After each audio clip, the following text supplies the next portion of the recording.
تاریخ اسلام پر است از فراز و نشیب، اما در میان همه این ماجراها سادات علوی جایگاهی ویژه دارند. فرزندان پیامبر همواره در برابر ظلم و ستم خلفای اموی و عباسی ایستادند و هزینه‌های سنگینی پرداختند. وقتی فشارها و سرکوبها طاقت فرسا شد، گروهی از سادات راهی شمال ایران، سرزمین‌های تبرستان و دیلمان شدند، جایی که برای نخستین بار در قرن سوم هجری حکومت علویان شکل گرفت. حکومتی که قرار بود پناهگاه مظلومان و شیعیان باشد. با ورود سادات به تبرستان، مردم این دیار که سالها از ظلم عباسیان به ستوه آمده بودند، با آغوش باز آنان را پذیرفتند. دیلمیان کوهنشین و مردمان شجاع تبرستان همراه و یاور سادات شدند. در نتیجه، پرچم عدالت علوی برای نخستین بار در این منطقه برافراشته شد. این حکومت به پایگاهی برای نشر آموزه‌های اهل بیت تبدیل شد. بسیاری به تشیع گرویدند و فرهنگ اسلامی و ریشه‌های عربی سادات در این سرزمین رواج یافت. تبرستان برای مدتی کوتاه اما درخشان به کانون مقاومت در برابر استبداد عباسیان بدل شد. تبرستان برای مدتی کوتاه اما درخشان به کانون مقاومت در برابر استبداد عباسیان بدل شد. این حکومت به پایگاهی برای نشر آموزه‌های اهل بیت تبدیل شد و ریشه‌های عربی سادات در این سرزمین رواج یافت. این حکومت به پایگاهی برای نشر آموزه‌های اهل بیت تبدیل شد.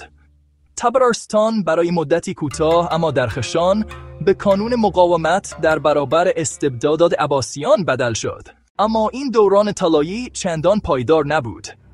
از همان آغاز، تاجیکان حنفی مذهب و دولت سامانی دشمنی آشکار با علویان نشان دادند.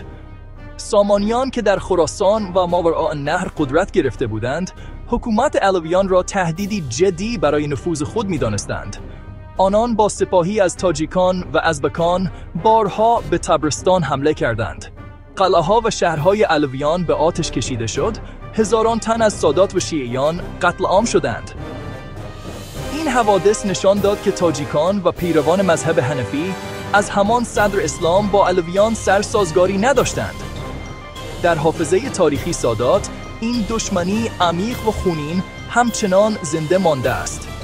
در حافظه تاریخی سادات، این دشمنی عمیق و خونین همچنان زنده مانده است. قلعه‌ها و شهرهای علویان به آتش کشیده شد، هزاران تن از سادات و شیعیان قتل عام شدند. آنان با سپاهی از تاجیکان و ازبکان بارها به تبرستان حمله کردند. با سقوط حکومت علویان تبرستان، سادات بار دیگر آواره شدند. گروهی به دیلمان و گیلان کوچیدند، گروهی راهی خراسان شدند و بخشی دیگر به مناطق دورتر از جمله افغانستان امروزی رفتند. اما این مهاجرت نه پایان رنجها که آغاز مرحله تازه از مصیبت بود. در افغانستان، سادات با تبعیض و قومگرایی بیرحمانه روبرو شدند. افغانها، تاجیکها، ازبکان و حتی هزاره‌ها هر یک به گونه‌ای در تضعیف و تحقیر سادات نقش داشتند. تاریخ افغانستان پر است از این ستم‌ها و تلاش‌ها برای نابودی هویت سادات. اما این مهاجرت نهایان رنج‌ها که آغاز مرحله‌ای تازه از مصیبت بود. در افغانستان، سادات با تبعیض و قومگرایی بیرحمانه روبرو شدند. امروز اگر به گذشته بنگریم، می‌بینیم که حضور قوم سادات در افغانستان نتیجه مستقیم همان دشمنی‌ها و آوارگی‌های تاریخی است. اما یک پرسش مهم باقی می‌ماند. آیا درست است که فرزندان پیامبر در سرزمینی غیر عرب و میان اقوامی که همواره با آنان دشمنی کردند، چنین زندگی پررنجی داشته باشند؟ پاسخ روشن است. نه، راه رهایی، بازگشت به ریشه هاست. بازگشت به سرزمین‌های عربی، به عراق و حجاز، به خانه‌ای که فرهنگ، زبان و هویت حقیقی سادات در آن نهفته است. سادات در افغانستان بیش از هر قوم دیگری قربانی قومگرایی عجم شدند. اما آینده میتواند متفاوت باشد. آینده‌ای که در آن سادات با پیوند دوباره با جهان عرب، با اتصال به امت اسلامی و با رهایی از جهنم قومگرایی افغانستان به جایگاه شایسته خود بازگردند. اما آینده میتواند متفاوت باشد.